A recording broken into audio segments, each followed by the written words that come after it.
আসসালামু আলাইকুম। Herding bridge ও লালন সেতু।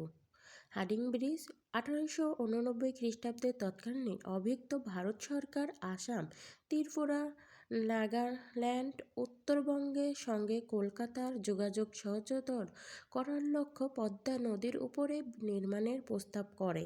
পরবর্তী 1908 খ্রিস্টাব্দে সেতুটি নির্মাণে মঞ্জুরি লাভের পর ব্রিটিশ প্রকৌশলী স্যার রবার্ট গ্লেস সেতুটি নির্মাণের দায়িত্ব গ্রহণ করেন। 1909 সালে সেতু নির্মাণের সমীক্ষা শুরু হয়। 1910 থেকে 11 খ্রিস্টাব্দে পদ্মার দুই তীরে সেতু রক্ষার বাঁধ নির্মাণ হয়। 1912 সালে খ্রিস্টাব্দে সেতুটির গাইড ব্যাংক নির্মাণের কাজ শুরু হয়। পাশাপাশি নতুন গার্ডার নির্মাণের কাজ শুরু হয়। গার্ডার নির্মাণে কূপ খনন করা হয়।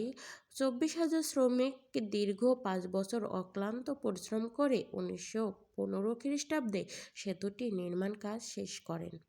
তৎকালীন অভিযুক্ত ভারতের ভাইসরয় ছিলেন লর্ড হার্ডিঞ্জ। তার নাম অনুসারে সেতুটির নামকরণ করা হয় হার্ডিং ব্রিজ। সেতুটি নির্মাণের ব্যয় ছিল 3,51,72,164 টাকা। সেতুটির দীর্ঘ 5,800 ফুট। ব্রিজটির 15টি স্প্যান। 1971 সালে মুক্তিযুদ্ধের সময় সেতুটি বোমা ফেলা হয়। 12 নম্বর স্প্যান ক্ষতিগ্রস্ত হয়, যেগুলো মেরামত করা হয়। হার্ডিং ব্রিজে ঈশ্বরদী ভেড়ামারা সীমানা পদ্মা নদীর উপরে অবস্থিত। সেতুটি দিয়ে শুধু ট্রেন চলাচল করে। বাংলাদেশ রেলওয়ে সেতু রক্ষণাবেক্ষণ ও নিরাপত্তার দায়িত্ব রয়েছে।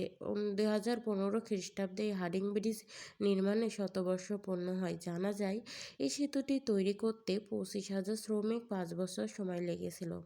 এবং লালন সেতু হার্ডিং ব্রিজের অদূর পদ্মা নদীর উপরে নির্মিত সেতু। সেতুটি 2001 সালে 13 জানুয়ারি গণপ্রজাতন্ত্রী বাংলাদেশ সরকারের মাননীয় প্রধানমন্ত্রী শেখ হাসিনার ভিত্তিতে প্রস্তর স্থাপন করেন। সেতুটির নির্মাণ শুরু হয় 2003 সালে। দৈর্ঘ্য ছিল 1.8 কিলোমিটার, প্রস্থ ছিল 18.10 মিটার। চীনে প্রতিষ্ঠা মেজর ব্রিজ ইঞ্জিনিয়ার ব্রু এর নির্মাণ কাজ করেন। মোট স্প্যানের সংখ্যা ছিল 17টি। সেতুটি সম্পূর্ণভাবে যান চলাচলের জন্য 18 মে 2007 সালে উদ্বোধন করেন প্রধানমন্ত্রী এবং বাংলাদেশ গণপ্রজাতন্ত্রী সরকার সাবেক প্রধানমন্ত্রী বেগম খালেদা জিয়া। সেতুটি 2 লাইন বিশিষ্ট। সেতুটির পশ্চিম পাশে 6 কিলোমিটার ভেড়ামারা কুষ্টিয়া এবং পূর্ব অবস্থিত পাকশি ঈশ্বরদী। সেতুটি তৈরির ফলে কুষ্টিয়া, মেহেরপুর, ঝিনাইদহ জেলার লোকেদের যোগাযোগ ব্যবস্থা সহজতর হয়। এই সেতুটি বঙ্গবন্ধু সেতু অনুরূপ বাংলাদেশের বৃহত্তম সেতু। লালন সেতু বাংলাদেশের দক্ষিণ পশ্চিমাঞ্চলে যোগাযোগের ব্যবস্থা উন্নয়ন এবং পরিবহন ব্যবস্থা প্রসারে অনেক অবদান রেখে চলেছে। আপনাদের কারো কাছে যদি আমার কোনো ভুল ত্রুটি হয়ে থাকে অবশ্যই ক্ষমার দৃষ্টিতে দেখবেন। আমি এতটা ভালো মতন পারি না উপস্থাপন করতে, যতটুকু পারছি ততটুকুই করছি আপনাদের মাঝে। আসুন আরও কিছু জানা যায়। এখানে রূপপুর পারমাণবিক বিদ্যুৎ কেন্দ্র উৎপন্ন হচ্ছে, যা রাশিয়ার মাধ্যমে, যেখানে সরকার অনেক কোটি টাকা ব্যয় এবং ঋণের মাধ্যমে রূপপুর পারমাণবিক বিদ্যুৎ কেন্দ্র তৈরি হচ্ছে এবং চারপাশে গাছগাছালি, সবুজ পরিবেশে সুন্দর মুগ্ধকর একটা পরিবেশ। এই রূপপুর পারমাণবিক বিদ্যুৎ কেন্দ্র রাশিয়ার অন্তর্ভুক্ত রয়েছে, যেখানে রাশিয়ার অনেক মানুষের আনাগোনা এবং রূপপুরে একটি শহর তৈরি হয়ে উঠেছে রাশিয়া সিটি, যেখানে গেলে রাশিয়ানদের দেখা পাওয়া যায়। রাশিয়ানদের সাথে কথা বলে রূপপুরের অনেক মানুষ এবং তাদের কথাবার্তা, চাল চলন সব কিছুই তারা বুঝে গিয়েছে। তাদের সাথে কথা বলা সেই ভাষাটাও শিখে গিয়েছে।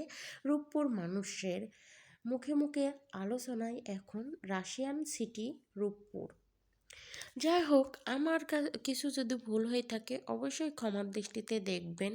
আমি তেমন কিছু পারি না এবং উপস্থাপন করতে পারি না। আপনাদের মাঝে কিছু চিত্র আমি তুলে ধরলাম এবং চারপাশটা সুন্দরভাবে একটু বোঝাইলাম। কি আর বোঝাইতে না পারি, আমার ভালো লাগছে।